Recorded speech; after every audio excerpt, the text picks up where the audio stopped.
আগামী বৃহস্পতিবার ২৬শে মার্চ অন্নপূর্ণা পূজার দিন এক মুঠো চাল গোপনে রেখে দিন বাড়ির এই স্থানে। আপনার জীবনে কখনো অন্ন, বস্ত্র, বাসস্থানের অভাব ঘটবে না। আপনার পরিবার থেকে সমস্ত রকম রোগ, জ্বালা, যন্ত্রণা এবং ঘরের সমস্ত রকম বাস্তু দোষ দূর হবে।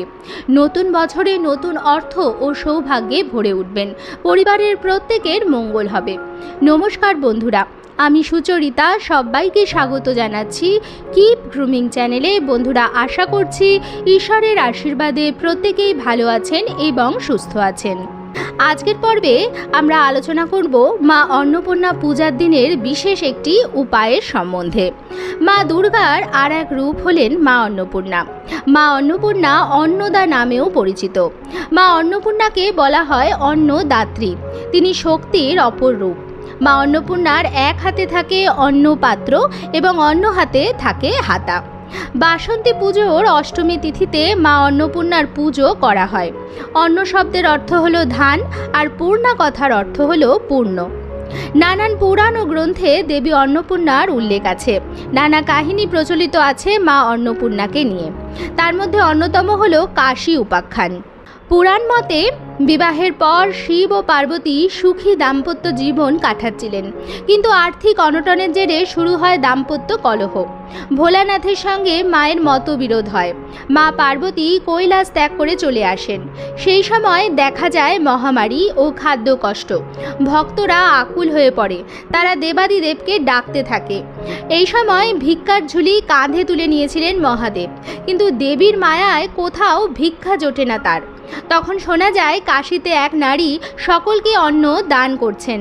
ভোলানাথ সেখানে উপস্থিত হলে ভোলানাথের কিন্তু মাকে চিনতে একটুও অসুবিধা হয় না।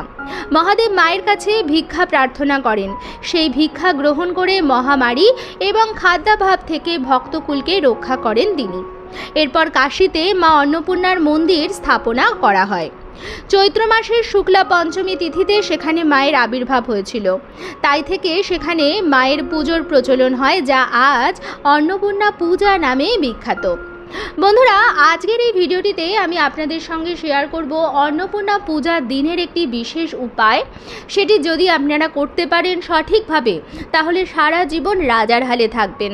জীবনে কখনো অন্ন, বস্ত্র, বাসস্থানের অভাব ঘটবে না। পরিবার থেকে রোগ, জ্বালা, যন্ত্রণা সমস্ত কিছু দূর হবে। তাই আমার সকল দর্শক বন্ধুদের কাছে একটাই অনুরোধ করব যে আজকের এই ভিডিওটি একদমই স্কিপ না করে সম্পূর্ণ দেখবেন।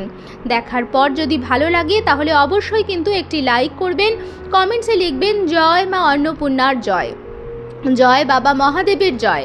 এবং বন্ধুরা, অবশ্যই ভিডিওটি শেয়ার করবেন আপনাদের নিকট আত্মীয় স্বজন এবং বন্ধুবান্ধবদের সাথে, যাতে সবাই এই ভিডিওটি থেকে উপকৃত হয়। চলুন বন্ধুরা, আসা যাক মূল পর্বে।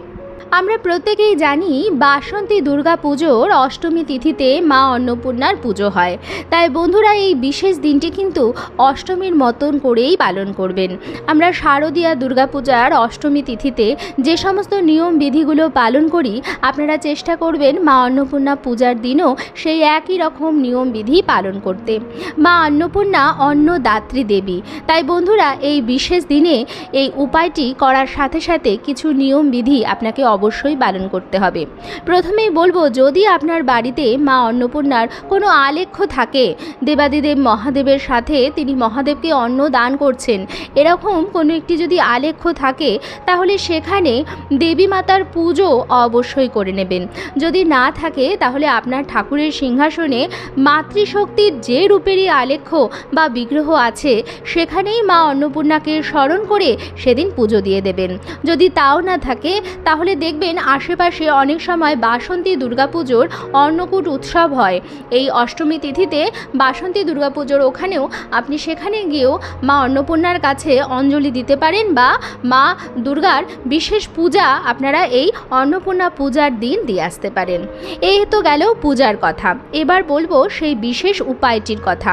এই উপায়টি আপনাদের করতে হবে আপনার ঠাকুরের যে সিংহাসন আছে সেখানে। তার আগে বলে দিই বন্ধুরা, অন্নপূর্ণা পূজা পূজার দিন বিশেষ কিছু কাজ সেটি যদি সম্ভব হয় অবশ্যই করবেন। প্রথম হচ্ছে এদিন একটি ভুজি সাজাবেন, যেরকম আপনারা স্ক্রিনে দেখতে পাচ্ছেন। ঠাকুরের একটি পাত্র নিয়ে নেবেন, তার মধ্যে চাল, ডাল, সবজি এবং কিছুটা নৈবেদ্য বা কিছুটা দক্ষিণা নিয়ে মা অন্নপূর্ণার কাছে নিবেদন করবেন। এবং এই যে ভুজিটি সেটি কোনো গরিব অসহায় মানুষকে আপনি দান করতে পারেন, কোনো মন্দিরে দান করতে পারেন, কোনো ব্রাহ্মণকে দান করতে পারেন, কোনো অসহায় মানুষকে দান করতে পারেন। অন্নপূর্ণা পুজোর দিন অন্ন দান করা অত্যন্ত ভালো। যদি সম্ভব হয় আপনি খিচুড়ি বানিয়ে আপনি গরিব অসহায় মানুষকে সেদিন খাওয়াতে পারেন। যদি আপনার পক্ষে এগুলো সম্ভব হয় করবেন। মা অন্নপূর্ণার আশীর্বাদ কিন্তু আপনার নয়, আপনার পূর্বপুরুষ যারা আপনার উত্তরাধিকারী আছে তাদের ওপরও কিন্তু বর্ষিত হতে থাকবে।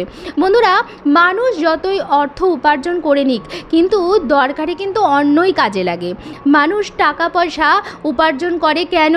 যাতে সে তার জীবনযাত্রা অত্যন্ত ভালোভাবে কাটাতে পারে, তার খাদ্যের অভাব না হয়, তার অন্ন বস্ত্র বাসস্থানের অভাব না হয়, তার শরীর স্বাস্থ্য যেন ভালো থাকে। যদি সেই সমস্ত কিছু ঠিকমতোভাবে না হয় তাহলে অর্থ উপার্জন কিন্তু একেবারেই বেকার। মানুষ যদি সুস্থ না থাকে তাহলে সে অর্থ নিয়ে কি করবে? তাই বন্ধুরা, খাদ্যকে কিন্তু হেলাফেলা করা উচিত নয়। আমাদের বাড়িতে মা অন্নপূর্ণার স্থান কোথায় বলুন তো? মা অন্নপূর্ণার স্থান হচ্ছে আমাদের যেটি রান্নাঘর, সেখানে দেবী হচ্ছেন মা অন্নপূর্ণা। আমাদের রান্নাঘরে যে চালের যে পাত্র, যেখান থেকে আমরা নিত্যদিন চাল নিই এবং যেখান থেকে আমরা ভাত রান্না করি, সেটি হচ্ছে মা অন্নপূর্ণার স্থান বলা হয়। সেই অন্নপূর্ণার স্থানটি কখনো যদি অর্ধেকের একটু কম হয়ে যায় তখনই সেটি পূর্ণ করে নেবেন। সেই জায়গাটি কখনো খালি হতে দেবেন না। সেই জায়গাটি খালি হওয়া কিন্তু গৃহস্থ বাড়ির জন্য একদমই ভালো নয়। তাই বাড়ির অন্নের পাত্রটি সর্বদা খেয়াল রাখবেন যেন পূর্ণ থাকে। হ্যাঁ, বাড়িতে যখন কোনো নতুন বধূ আসে, নববধূ যখন বাড়িতে আসে, তাকে কিন্তু কোথাও আগে নিয়ে যাওয়া হয় না।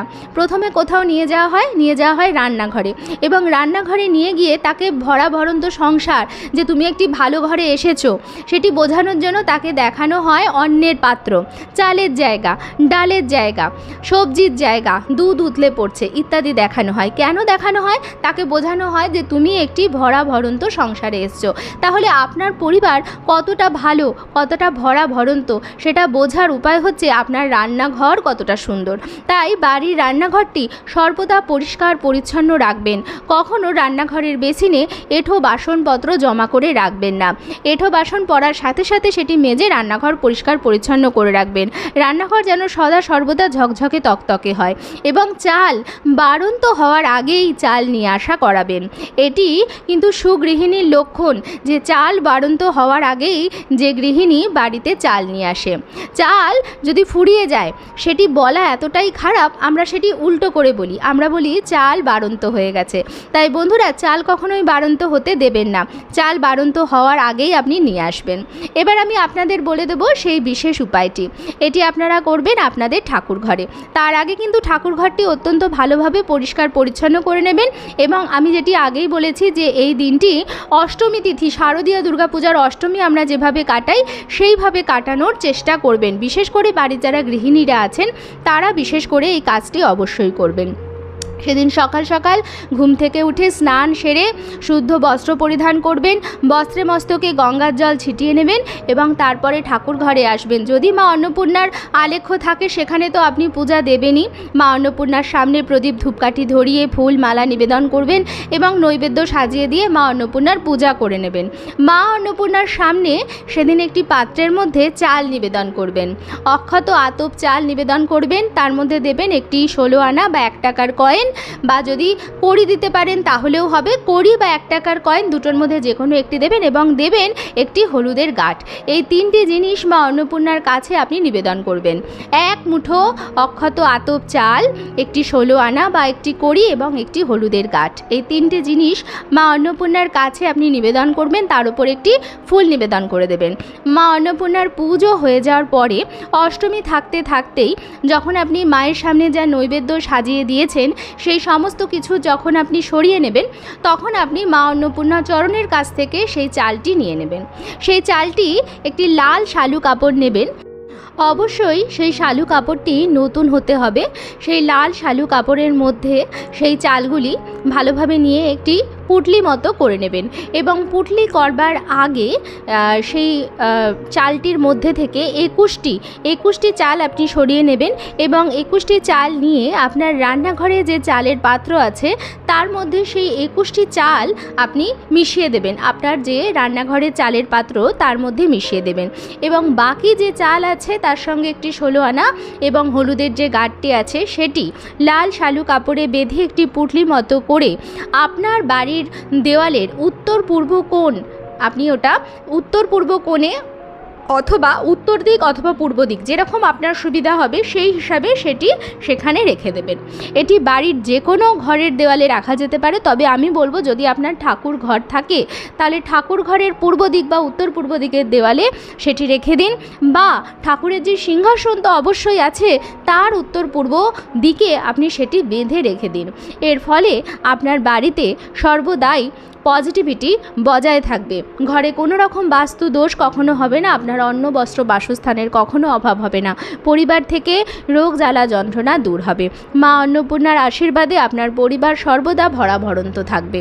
যদি আপনার ঠাকুর ঘরে মা অন্নপূর্ণার কোনো আলেখ্য না থাকে বা মাতৃশক্তির কোনো বিগ্রহ না থাকে তাহলে মা লক্ষ্মীর চরণের কাছেও আপনি সেটি নিবেদন করতে পারেন এবং তারপর একইভাবে সমস্ত কাজ করবেন।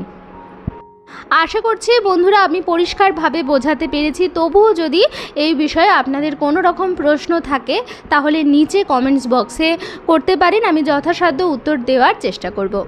আজকের পর্বটি আমি এখানেই শেষ করছি। আশা করছি আজকের ভিডিওটি আপনাদের ভালো লাগলো এবং একটু হলেও উপকারে লাগলো। ভিডিওটি ভালো লাগলে অবশ্যই লাইক, কমেন্টস এবং শেয়ার করবেন বন্ধুরা। আর যদি চ্যানেলে নতুন থাকেন তাহলে অবশ্যই চ্যানেলটিকে সাবস্ক্রাইব করে আমার সাথে থাকবেন। দেখা হবে কিপ গ্রুমিংয়ের নতুন আরও একটি পর্ব নিয়ে। সবাই খুব ভালো থাকবেন, সুস্থ থাকবেন। আপনাদের প্রত্যেককে আরও একবার জানাচ্ছি নববর্ষের অনেক অনেক শুভেচ্ছা।